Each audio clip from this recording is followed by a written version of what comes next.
Welcome back, everyone, to Keeping Score, a professional women's sports podcast. I am your host, Emma Askren, alongside Dylan Heinrich. Today, we've got a lot in store for you guys. We have the recap of the PWHL showcase during the NHL All-Star Weekend. Then we have a recap or a current standings of what the WNBA Free Agency is, because that started just a couple of days ago. Our player feature is going to be on Kendall Coyne Schofield. And then we have a fun section that we will get into later for you all. We have a lot in store. Super excited about this week's episode. This is going to be a good episode. It'll be nice to talk some WNBA as well. Again, we're keeping score. We cover all three professional women's sports, so we're going to make sure that we hit all areas of the market early on. WNBA isn't something we've had the opportunity to cover so far during this podcast's running, so I'm very excited about that. And hopefully now that the free agency period has started up and the draft will be happening in April, we'll be able to get a little bit more coverage for the WNBA going as well. So let's go ahead and dive right in to the PWHL showcase. This was the first time or not necessarily the first time since we've had women compete in the NHL All-Star Weekend before, but this was the first time an actual professional women's hockey league was showcased during the NHL All-Star Weekend. So the PWHL All-Star Weekend, we can call it, the PWHL Showcase had two teams named after Billie Jean King and Alana Cross, who are both advisory board members and for the PWHL, and also heavy advocates for professional women's sports. We've gone into detail about Billie Jean King. Nothing more to say there. So the two team names were Team King and Team Cross. There were 24 total players. 17 of the 18 were free agents. New York's Micah Zandy Hart was a notable name missing from that roster because of injuries. So something disappointing to see there, and I hope she's recovering quickly. And then all six main players were first-round draft picks. So obviously that would be the case. You want your top three players to be the best players you have available. So at that point, again, it's highlighting really who are some of the notable players. We mentioned all 18 of the free agents, all 6 of the first-round draft picks in our initial recap, which if you didn't go watch the first episode, go watch it, get caught up. And so this way it can showcase some of the biggest names like your Kendall Coyne Schofields, your Taylor Heises, your Poulons, Muellers. The list goes on. And the final player chosen was goalkeeper Nicole Hensley from the PWHL Minnesota, because you wanted 2 goaltenders from each team. That helped balance it out, and that way you get 12 per roster. It just all works itself out. So since it was a 3-on-3, it was a little bit different style of play than you would normally see in a classic PWHL game. So it consisted of two 10-minute periods with 3 players on the ice at one time. And Ella Shelton ended up taking the first goal for Team King, but this was a back and forth game the entire time. Alex Carpenter immediately responded back, making the score 1-1, and then LaRoque scored a goal from an assist off of Alex Carpenter, which made it 2-1 for Team Kloss. So there was again back-to-back scoring. It was really exciting stuff, and it put on a great show for the NHL fans who were there, and hopefully encouraged a few more people to continue to watch the PWHL. Later on in the first period, Harmon came in to tie it, going in 2-2. So Harmon is going to be a name you will see later on in this second period, where she scored twice more. So she scored a hat trick in this All-Star game, making it 4-2 for Team King. So even though Team Kloss was winning for a little bit of that game, Team King ended up coming back and dominating 4-2 because of the hat trick from Savannah Harmon. Kendall Coyne Schofield extended that lead 5-2, and then Brianna Jenner, in typical Jenner fashion, had to cut the deficit, cut the losses for Team Kloss a little bit, and make the score 5-3. And that's where it ended. Of course, it wouldn't be a PWHL showcase without a little bit of fighting. Teammates and everything were deciding to throw hands a little bit, give the audience a taste of the action that happens here in the PWHL. And it was honestly just a great showcase for the PWHL. Low stakes game, lots of fun. Of course, the players didn't take it like a low stakes game with the little fight that broke out on the ice. But yeah, overall, it was a great, exciting game. Again, if you want the really competitive, really physical hockey that you're going to see night in, night out, watch a PWHL game. They're always on. They're always around. By the time this episode comes out, there'll probably be a couple that went on earlier today or yesterday, which we'll talk about. But at a certain point, this was just all about showcasing the best players and their ability and just showcasing more so the sport and the league itself instead of about the individual teams. But all these players, they showed up, they showed out. It was a lot of fun. Everyone had a great time. And I guarantee that will probably be the best part of the NHL All-Star Weekend. Again, like you mentioned, it's a great showcase for the PWHL. And a lot of people who are fans of the NHL have kind of complained, saying that it's getting lax, players are getting lazy, there's not as much aggression on the ice. Well, this was a showcase game and players were throwing hands. So if you want that aggression, go watch the PWHL. And then going back to what you mentioned about this wasn't being a feature on specific players, I really like how they incorporated Billie Jean King and Alana Cross for these team names. They're two heavy, strong advocates for women's sports. And if it wasn't Team King that was going to take out the win here, I don't know who else it would have been. Billie Jean King, of course, has to be on top for that end victory. And yeah, they're just two proponents for women's sports. And yeah, it's just really cool to see their names being represented on the team names for these two PWHL teams. Yeah, it was. They could have very easily done like Canada versus America with the 3-3 teams, but I do like mixing it up a little bit more. You have teammates playing against teammates. It's a little bit more about the pride aspect, and again, including, like you said, Cross and King into it more. And besides, the purple jerseys that they wore for these games were so cool. And like, hey, if they bring those back more and more often, we need a light purple team because Minnesota's rocking that purple. It looks great. But that light, like lavender purple, oh, it's crisp. It goes on a hockey jersey perfectly. It doesn't just go on a hockey jersey perfectly, it goes on a soccer jersey too. Racing Louisville has like Mm. mastered the lavender aspect. This will probably be the only time we talk NWSL this week, but no worries. Next week, we're going to do our NWSL preview. We'll get into that a little bit more later on. Let's move on to our player feature of the week. We did a little bit on Alina Mueller last week. Let's dive into a name you are going to hear and have been hearing a lot from, Kendall Coyne Schofield. Schofield was a huge name on the national team and is a huge name in the PWHL right now. She's been making huge waves on the ice and is an incredible, versatile player. She was born in Palos Heights, Illinois, of course, surprisingly playing for Team Minnesota. I honestly, before I did my research on this episode, I was like, she's a Minnesotan. Boy, was I wrong. So yeah, she was born in Illinois. She has three siblings, all of which played collegiate hockey or higher. And then also she attended Northeastern, and she was awarded, of course, the Patty Kazmaier Award, which is the award for best collegiate women's hockey player of the year. And she got that her senior year. In 2009, there wasn't exactly a professional women's hockey league. So the next step to play hockey was, of course, joining the international squad for Team USA. In 2009, she scored the game-winning overtime goal in the IIHF U19 championships. So she was already making a name for herself as a under 19 player, which is incredible to see and is something that seems very common in the PWHL. But remember, these are the top players internationally. So you have to think that, of course, they're going to be making huge plays like scoring the game winning overtime goal in the U19 IIHF championships. We have chosen to highlight some of the best and most influential players first, and Kendall Coyne Schofield is no exception. Again, we've talked about the revolution of women's hockey in the past 5 to 10 years. Schofield has been doing this for a long time. She's been on the scene for 15 years now, and we'll definitely talk later, but her leadership and her consistency over these past 15, nearly 20 years it's been now, has been absolutely crucial to the game of women's hockey. You're going to see these stats that we've mentioned are going to seem very repetitive or very basic, but you have to keep into consideration that these are the best players from around the world. And of course, Kendall Coyne Schofield being the captain for Team Minnesota, you expect her to have both national team experience and club team experience. And then, of course, she absolutely girl bossed during her collegiate career. So that is something I would not expect any less of from a player like Schofield.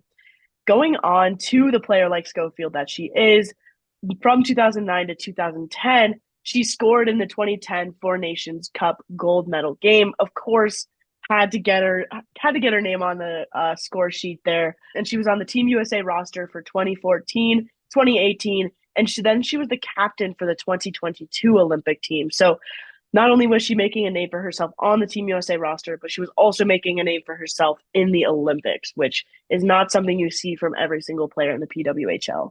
Not only is she just someone who is very good and very talented, she's also a leader. Again, we mentioned captain of Minnesota, captain of Team USA. She's someone who's been here, she's been around the block, she's seen everything there is pretty much to throw at her in a game of hockey. And so she's someone who can especially teach some of these younger players like your Taylor Heise's, your Nicole Hensley's. Let's talk about that club aspect. As she was a captain for the 2022 Olympic team, let's go back to 2015, where she was selected third by the Boston Pride in the NWHL draft. And then later on, she signed with the independent Minnesota Whitecaps in 2016, prior to them joining the league, the NWHL. Yeah, so Schofield was selected by the Boston Pride in 2015 and then wanted to go to the Minnesota Whitecaps team even before they were in the NWHL. Eventually, they were entered into the NWHL, which allowed her to continue playing for that league. But yeah, kind of a surprising move from Schofield, and not something you see a lot of times. But boy, was she a trailblazer, and that is something, a key aspect of a captain that you want to see, especially for a player like Schofield. She was a free agency signing, like we mentioned in our original first podcast. If you want to hear about that, go back and check it out. But yeah, she was one of those free agency signings, where she signed for Team Minnesota. So absolutely nothing surprising there. And then she currently serves on the board of directors for the Professional Women's Hockey Players Association.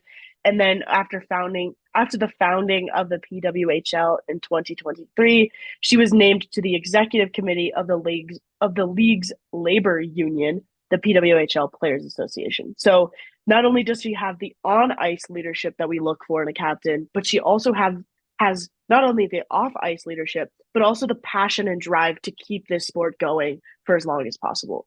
It's hard not to say so many great things about Schofield. Again, she's been there from the beginning of this revolution between her time in collegiate hockey and then now at the international level and then at the club level and then joining and helping with the board of directors of the Players Association and just continuing to move up these ranks and just continuing to make an impact in not only the leagues that she plays in, but in the entire sport of women's hockey. She's able to serve as an inspiration for someone that both like college age girls who are into hockey or these young girls who are just starting to get into hockey. Kendall Coyne Schofield is one of the best, if not the best, especially American role models that we have here in the States. And she was also in that NHL All Star weekend, I believe in 2018 or 2019. So people saw her way before the PWHL was even founded. Yeah, just a truly incredible trailblazing athlete that we like to see in the PWHL, and that is going to be a common trend for a lot of our player features. A big aspect for Schofield is not only what she's been able to do as an individual, but how she's been able to be representative of her teams and her sports throughout her life. Again, going back to that leadership aspect, that's something you want to see from a leader. You don't want to see someone who's very self-centered and focused on their individual achievements. You want to see someone who's not only taking the steps necessary to progress the league on the ice, but also off the ice, like we see with her being on the advisory board and the executive committee for the PWHLPA. Yeah, let's move on. The WNBA Free Agency just started a couple days ago on January 26th. However, no deals were able to be announced until February 1st.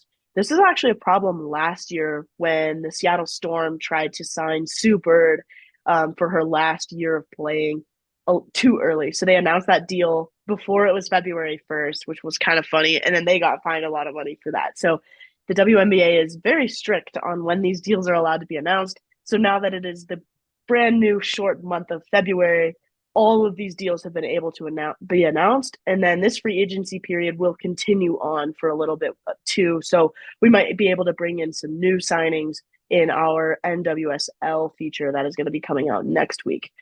The first signing is Jonquel Jones and Brianna Stewart. These are two huge players you saw making names in the WNBA finals last year against the Aces. They are back at New York for another year. So very exciting to see there. And Brianna Stewart is someone who's been making a huge name for herself. She played alongside Sue Bird, and now she's back and ready for more with the New York Liberty. These are not necessarily in chronological order, but these are all in terms of like order of importance. You look at most people would say Jonquel Jones and Brianna Stewart were the two top, I believe they were either unrestricted or restricted free agents, but them returning to New York really gives them a huge shot. They were the best challenge for the Aces all of last year. We'll probably get into it a little bit later, but again, the Aces appear to be back at full strength, if not even stronger, which is scary for the entire WNBA. This New York Liberty team almost pushed them to the limit, and a big part of that was Brianna Stewart and Jonquel Jones. Having them back means another finals run, maybe further, maybe in store for the Liberty. Let's move on to Skylar Diggins Smith. In the 2022 season, she was ranked third in points and seventh in assists. So she is actually making a shocking transfer from Phoenix to Seattle. The reason I mentioned her 2022 season is because she had to miss out last year due to having a child. So exciting stuff to see, and I'm really looking forward to see what she does in this at the Storm. She is ready to go. She's ready to roll. This is a Seattle team. Didn't quite have the best year they wanted to last year. Really looking for some improvement, and I believe Skylar Diggins Smith is really going to help with that slashing aspect, being able to get into the lane, get some easy points. And this is a Seattle team, which we'll talk about later, but I think is going to be very dangerous come playoff time. Let's move on to Nneka Ogumuke. She's a name you've probably heard a lot, and she has been making a name for herself in her play in the WNBA. She was the 2016 MVP, and although she hasn't been signed by a team yet, she is leaving the Sparks. So kind of a little bit of a shocking move there. She's been with them for a while now. I am very intrigued to see where she signs because she currently hasn't been taken up by any team. So that's again one of those more stressful aspects of this free agency period. If it does come out that Ogumake has signed somewhere since then, it will likely be with one of the three teams that her sister, I believe, is pronounced Shime. She announced that there are three finalists. We talked about Seattle, who is a team that, again, is very much on the up and up, and having Ogumake would be massive for that team. New York, if she goes to New York, my God, that is a super team to rival the Aces. And then the final team is the Chicago Sky, someone we haven't really talked about a lot. Didn't have the best year. They finished strong, but they just barely snuck into the playoffs. Felt the wrath of, it was either the Liberty or the Aces, which, again, not going to make it that far. But if you can add a player, especially someone who's got a dominant inside presence like Nneka, you are going to be able to win games immediately. Real quick, my guess Yeah. for why she hasn't been signed is I think she's playing her cards right. I think she's feeling out who's going to be the best fit for her, talking to all the players, coaches, management, and just trying to get the best deal for herself. And I think that any team would be looking to have her. If it comes out that she is not signing with one of the three teams listed here, who knows? That could be a huge, shocking development in the WNBA. Again, anything is possible in this free agency period. It's a little crazy. We'll move on to two more players and then we'll take a quick break. So, Tu Sabali was the most improved player for 2023, and she re signs with Dallas. So, cool stuff to see there. Going back to a team she's played at before. She's also played with Los Angeles, I believe, as well. So, yeah, exciting stuff to see there. I always love just returning back to your team, being able to bring back the origin story there a little bit.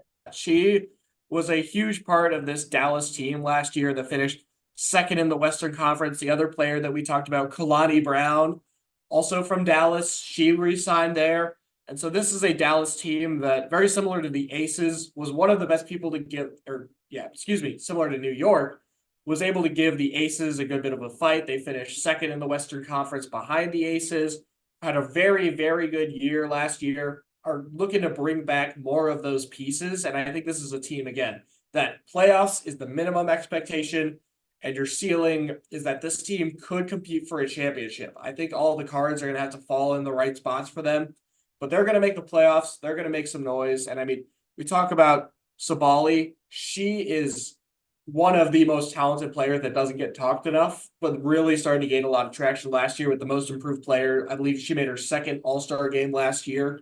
So has been someone who has been on the up and up, and I think could absolutely be a massive, massive leader for this Dallas team. We'll talk about Courtney Williams and then we'll take a quick break. Williams is signing with Minnesota, so cool stuff there, of course. I'm such a sucker for a free agency period. I love seeing chaos within the league, seeing shocking signings. Yeah, so anyways, Courtney Williams has signed with Minnesota. She had 10.4 she had 10.4 points, 6 rebounds, and 6.3 assists on average. So truly an incredible all around player. She's definitely going to be able to make an improvement on that Minnesota team. When we were talking about Chicago, Minnesota, a team barely snuck into the playoffs last year, had an okay run, finished just below 500 in the regular season. This is a team, again, looking to make a name for themselves. And I think that the key for the Lynx is really trying to get more of those free agency signings, trying to get some development from players. Then I think Courtney Williams is one of the most underrated free agents on the market, an all around player who can score, rebound, get assists. One of those players who's averaging 10, 6, and 6, which I haven't looked up the stats, but I can't imagine there's more than 10 of them in the WNBA, maybe even less. But she is someone that is going to be making a huge immediate impact in Minnesota and will definitely help lead this team, hopefully back to the playoffs. I mentioned playoffs a lot, and there's only, I believe, 8 spots for the 12 teams, but there are so many good teams with this free agency period that I feel have gotten better. I can't name a team that's gotten worse yet. It's been impressive. That kind of concludes the first half of our WNBA free agency recap. We will take a quick break and come back to you guys with more WNBA information.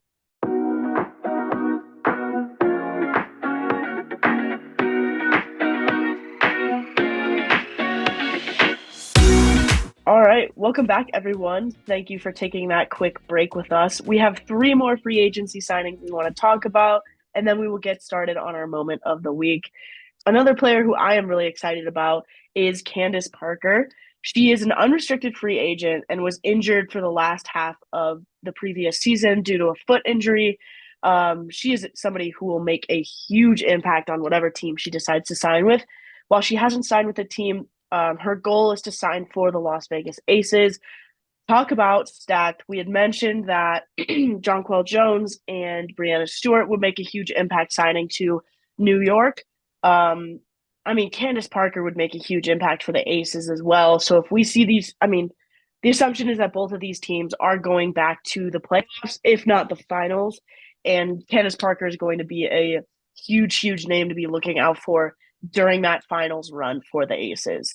She was a part of the Aces last year on a 1 year deal, which is why she's an unrestricted free agent. She killed it as a part of there while not in her prime as it once was. She's still a very experienced player. She knows what she's doing. She's extremely talented. When I believe the record that the ESPN put up when I was watching the free agency showcase was 18-2 when Candace Parker played. Obviously, they still won the championship. They still did just fine. But with Parker, they were practically unbeatable. Again, a lot of this is going to come down to how is she looking when it comes to injury? How is it looking when it comes to recovery?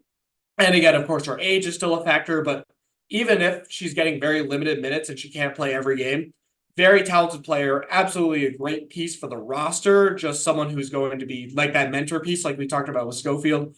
Parker would absolutely be that for the Aces when you look at some of their younger players like Kia Stokes, who's re-signed, Kelsey Plum, just some of these very, very talented players that Becky Hammond has at her disposal. With this team, I don't think there's any reason why they shouldn't repeat as champions. I mean, it's still very early in this year, but this team is just loaded. Asia Wilson, we talked about Stokes, Plum, top to bottom with talent. Just an unreal year for the Aces, especially being able to retain everybody. It's crazy. The Aces are looking a little bit like Gotham FC at this point, stacked FC as I call them. Vegas might be the next stacked WNBA team. Another notable free agency signing is Natasha Cloud, moving from Washington to Phoenix. So kind of replacing the free agency signings we've seen moving from Phoenix to Seattle and etc. Natasha Cloud was averaging 12.7 points per game and was ranked 5th in assists. So not only an incredible point scorer, but also someone who's able to make point scores for other people. Cloud, I think, is going to be very good for this Phoenix team. They're coming off a really rough year. I mean, they ended the game on an 11-game losing streak. finished worst in the WNBA. But you look at the team, they've got the talent. You've got Brittany Griner, you've got Sophie Cunningham, Mizzou alumni. Just got to put that out there. But at the end of the day, you're looking at this team. It's full of talent. There's a lot of good pieces, but they weren't able to put it together. A big part of that was their playmaking ability, not quite able to get the exact looks and set up their players in space. Someone like Natasha Cloud is going to stretch that defense, is going to be able to weave in and out. And that's a huge pull for the Valley. This is a team that, again, has struggled, and it's easy for free agents to just say, I don't want to go to this team. They're losing a lot. But for Phoenix be able to promote that, and again, like your Cunninghams, your Grinders, being able to say, hey, we've got the pieces here. It didn't quite work out for us last year, but we're all here. We're all committed. We are going to take this Valley team as far as it can go. And I'm very excited to see what Phoenix does, especially with, we're going to talk about it later in the year, but the WNBA draft, they've got one of the top draft picks. I am so very excited for the WNBA draft this year. Yeah, I mean draft time is always exciting and stressful, but I'm excited to see what each of these teams are able to pull out, especially with a lot of these free agency signings, trading draft picks as well. It'll be really exciting to see what each team is able to do with their picks. The last signing we want to talk about is Tina Charles. While she might not be making a huge name for herself right now, the fact that she's still playing is a testament to the type of player that she is. She signed for Atlanta. She was the 2012 MVP, and she's averaging 18.2 points and 9.3 assists. So even though she might be a little older, she's still an incredible player and still able to make huge things happen. And I'm excited to see that key aspect of leadership that she might bring to this Atlanta team. Yeah, we mentioned that Atlanta team. They're in a similar spot to like Chicago, Minnesota, finished just below 500, snuck into the playoffs, didn't do much once they got there. But you're looking at this player, again, first overall pick in 2010, eight-time All-Star, 2012 MVP. Just another good veteran player who may not be as good as they once were, but still put up double-digit points last year, playing both Phoenix and Seattle. Just a very, very talented player who's been moving around the league a little bit, but I think she will find a home in Atlanta and, again, be able to push this team. WNBA next year is going to be on fire. I think it'll be the best, most competitive year we've ever seen in the league yet, and I am so excited to cover it. Yeah, but I totally agree with you. This is going to be a very, very exciting season for the WNBA. If Caitlin Clark ends up going to Indiana, that would be a huge, huge pull for Indiana. So, yeah, great stuff from this free agency period so far. I have nothing else to add. Super excited to see the other crazy, crazy things that happen through this free agency period. Let's move on. We've got ourselves our moments of the week. I cheated. I put two moments of the week. The first is Steph versus Sabrina. It's finally happening. It's going to be at the NBA All-Star break. They're going to do the three-point competition. I'm not going to bore you with all the details. There's like, it's sponsored by Starry, so they have like special deep shots. As of right now, the plan is Steph is going to shoot from the NBA three-point line. Sabrina's going to shoot from the WNBA three-point line. But Sabrina even took to Twitter and was like, hey, I'll shoot from the three-point line to shut some of the annoying people up who wanted to naysay Sabrina, who broke Steph Curry's record for most points in a three-point shootout contest. I believe she only missed two shots all of last year. Just an incredible, incredible player, and I am so excited. This will be a huge showcase for Sabrina and the WNBA, and I believe she is honestly the early favorite to go in and beat Steph, no matter which line she shoots from.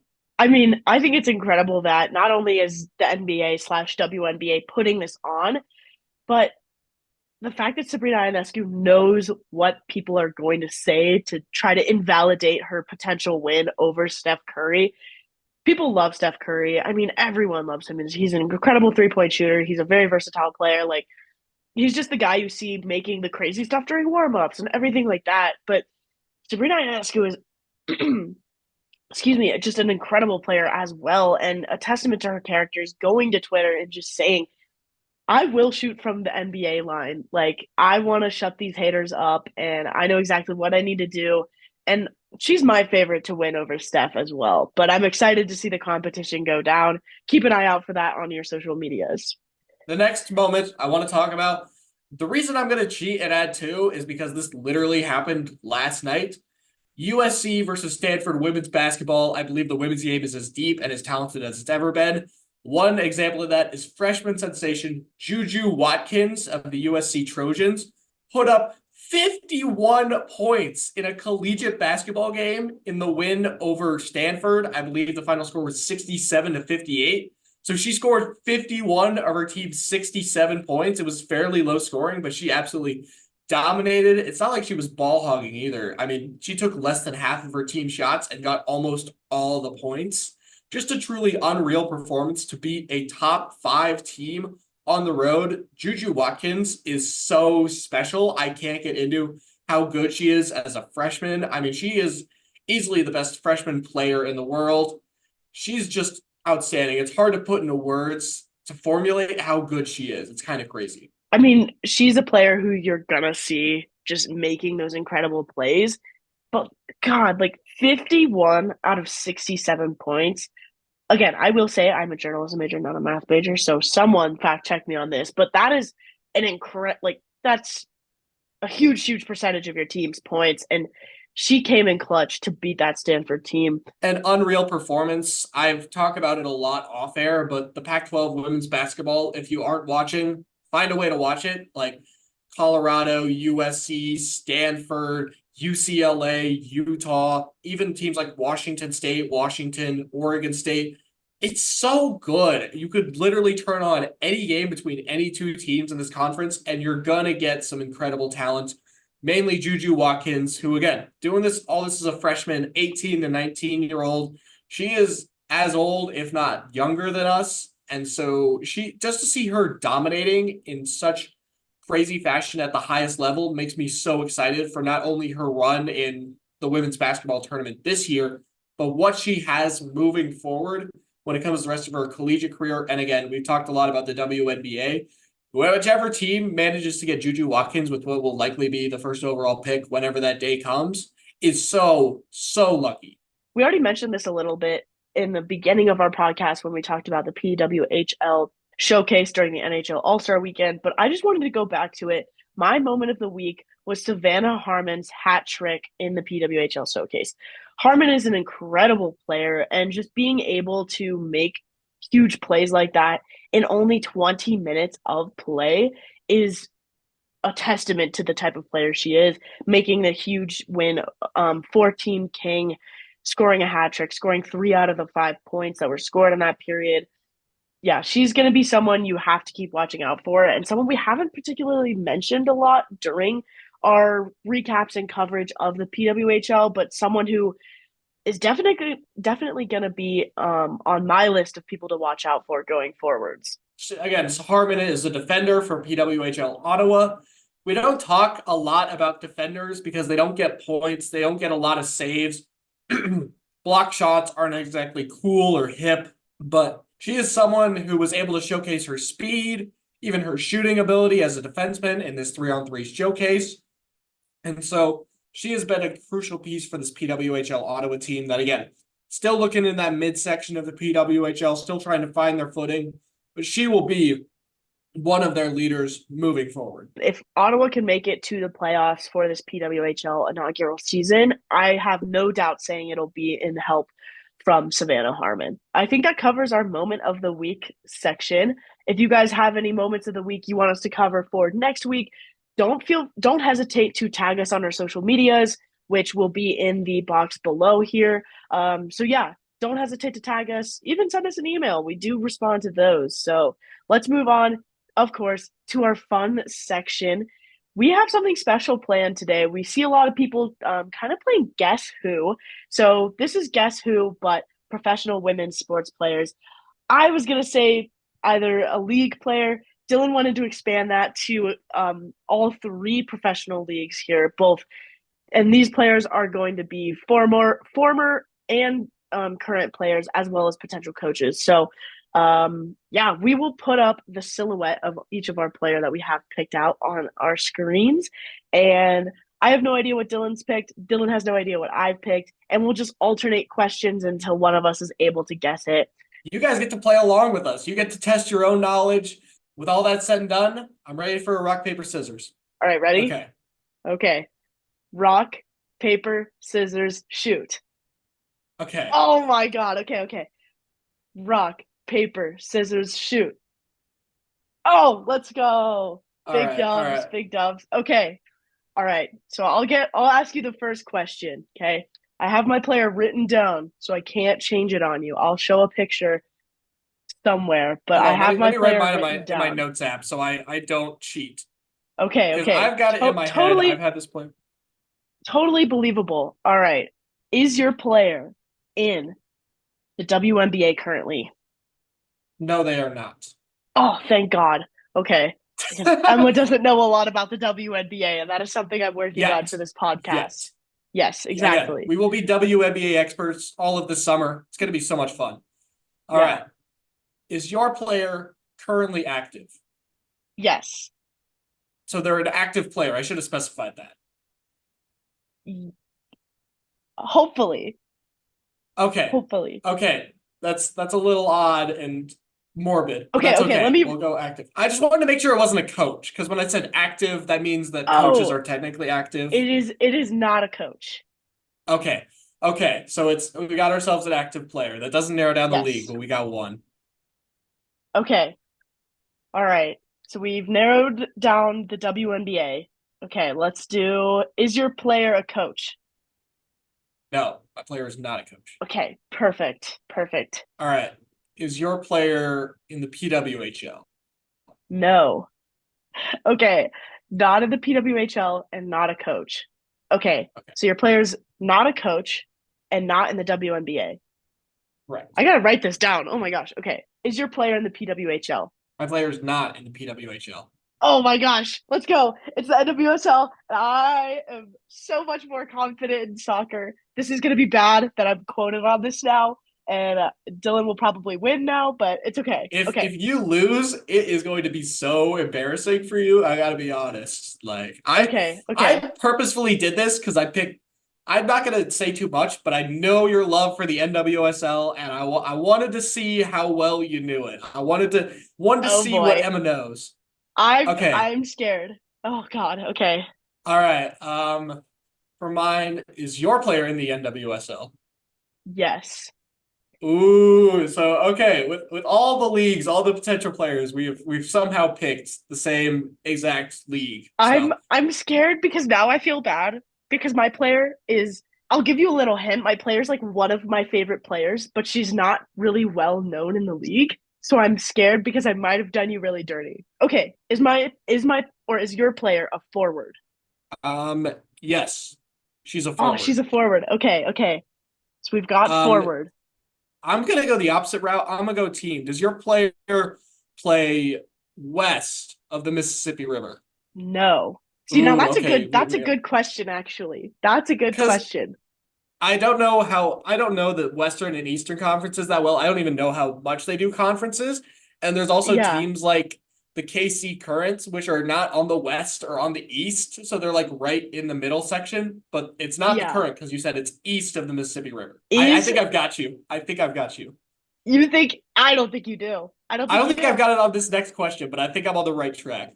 Is my player okay, so it's a forward. It's Okay, then I'll have to ask, is my player east of the Mississippi?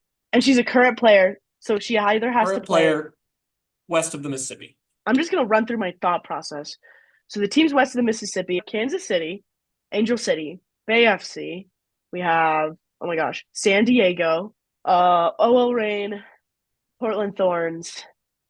See, west of the Mississippi, there's way more teams west of the Mississippi. Are there? Well, yeah, there's I you think forgot about the so, new because Utah team as well. okay, we have the new Utah team too. Okay, I literally that okay, do I narrow it down by teams? You realize I still have a guess, right? Okay. Does your player play for Racing Louisville? No, Ooh, that she complicates does things. I not. thought I had you. I know, I know.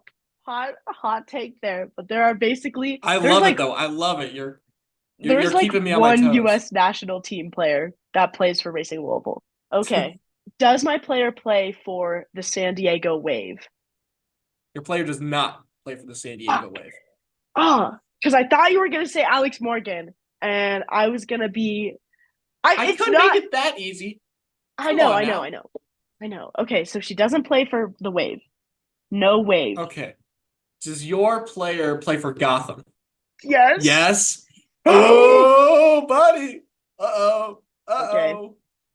All right. I think I'm losing this one. So now Dylan's just gonna pull up the roster. Okay. All right. I've already got it. Does It's I'm on lock. But to be fair, this Gotham team is stacked, so I've got a lot of names to roll through. yeah. Okay. Okay. Does my player play for a team that is on the West Coast? So I would say yes. They are on a state that borders the Pacific Ocean. Yes. Although to be fair, that only really that rules out like four teams. Because what? That's like Utah, Kansas City. And then Houston. All right. So Yep, it's there you go. now. So it's either I'm. Oh, I are you gonna let me guess, or are you rigged or wrapped in thought? sorry. I keep forgetting. Okay. Yeah. Good. Guess. It's a I'm two scared. person. All right. Is your player from Gotham FC a forward? No, Ooh, okay. not a We're forward. getting there. We're getting there. My gut is It's telling me that she plays for the Portland Thorns. Does she play for the Thorns? she plays for the Thorns. Oh, I was right. Okay. Oh, okay. And I'm also guessing this is not a question. I'm just putting this out into the world that she also is a national team player. And now I have to pull up the roster of the Thorns because Emma's too Uh, competitive at this game. I'm gonna guess because I've got a feeling that you might get this one. Let's see. I've got the roster. Is your player Kelly O'Hara? No, she is Oh not Kelly no. O'Hara. Oh no. I think I blew it. I think I blew it. I do love Kelly O'Hara though. That would have been a good guess. That would have been a good player to pick. I'm glad I didn't pick her though. She plays for the Portland Thorns. She's a forward. Does my player play for an international team? So not the U.S. No. So she's U.S. Awesome. Boo, is your player? Oh no, I think I'm just gonna have to start guessing. Is your player Neely Martin? No, not Neely Oh no, Martin. This is I'm so throwing good. this. Ah, I I'm picked a throwing good this. player. Okay. I'm I'm throwing literally this. off. And she plays for the USA. Oh my God. Yes. I swear, is my player Sophia Smith? Your player is Sophia Smith.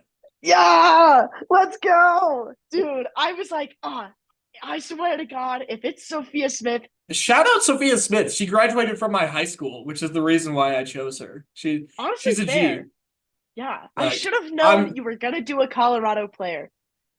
Dang. You know Sue what? me, sue Good me. stuff, I've got my Dylan. Good. McNichols Sports Arena shirt on. Like Oh my I'm repping the gosh. squad. All right. Well, do you want to know who my player was? I would love to know who your player All was. right. I will send you a picture of the chaos that is going on right now, and then I'll put this picture up on the screen. But my player was Emily Sonnet. Emily She's a defender, Sonnets. I've and she just got signed to Gotham FC. You Let me see, send this that's picture to so you. frustrating because it's Emily Sonnet. I love her. She's amazing, but she was not on the Gotham roster, and I was forgetting It's about that move oh, in the heat of the I'm so moment. sorry. It's What are not you your wait, fault. Oh, so it's on the NWSL roster, but not the Gotham roster. Honestly, I don't know if we're gonna do this next week, but guess who will be making a return to this podcast? oh, This was a great idea. 100%. Well, I think that So covers our fun section. Let's just talk really quick about, we only have a couple minutes left, but let's just talk really quick about the upcoming games.